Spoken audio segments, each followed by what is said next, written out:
రోజుకు బలోపేతమవుతోంది. నిన్న ఖండాంతర క్షిపణి అగ్ని-5 ప్రయోగం, అంతకుముందు ఐఎన్ఎస్ చక్ర జలప్రవేశం ద్వారా ప్రపంచ దేశాలకు తన సత్తా చాటిన భారత్ రక్షణ రంగాన్ని అగ్రదేశాలకు ధీటుగా నిలుపుతోంది. భారత రక్షణ రంగంలో ఆయుధాల కొరతపై ఆర్మీ చీఫ్ వికే సింగ్ ప్రధానికి రాసిన లేఖలో చేసిన ఆరోపణలు పటాపంచలవుతున్నాయి. ఇప్పటికే నేవీలో చేరిన ఐఎన్ఎస్ చక్రతో నావికాదళం ఎంతటి విపత్తునైనా ఎదుర్కొనేందుకు సిద్ధంగా ఉండగా, తాజాగా ప్రయోగించిన అగ్ని-5 క్షిపణితో భారత రక్షణ రంగం అగ్రదేశాలకు ఏమాత్రం తీసిపోకుండా వాటికి సవాలు విసురుతోంది.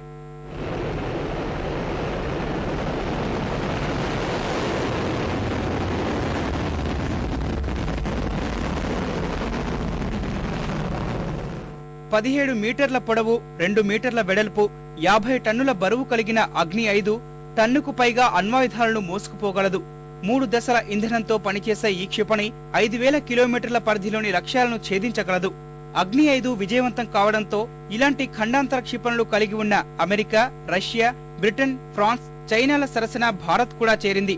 రక్షణ పరంగా సవాలు విసురుతున్న చైనా సహా తూర్పు ఐరోపా, తూర్పు ఆఫ్రికా, ఆస్ట్రేలియా తీరాలను తాకగలదు. నిర్దేశించిన అన్ని లక్ష్యాలను ఈ క్షిపణి అందుకుందని రక్షణ శాఖ తెలిపింది.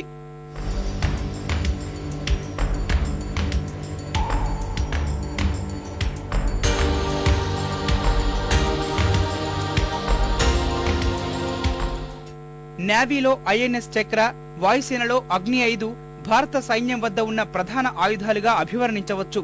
2014-15 నుంచి రక్షణ శాఖకు అందుబాటులోకి రానున్న అగ్ని-5 ఎలాంటి క్షిపణులనైనా సర్వనాశనం చేయగలదు.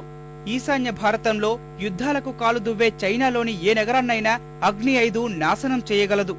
సైన్యానికి అత్యంత అవసరమైన తరుణంలో అమ్ముల పొదిలో చేరిన అగ్ని-5 అణుజలాంతర్గామి ఐఎన్ఎస్ చక్రాలు ప్రపంచ దేశాలకు ధీటైన జవాబునే ఇచ్చాయి.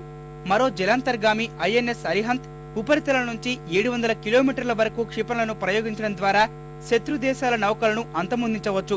చాలా దూరం పాటు నీటి అడుగు భాగంలో ప్రయాణించే ఇది భారత రక్షణ శాఖకు మరో అత్యాధునిక ఆయుధం.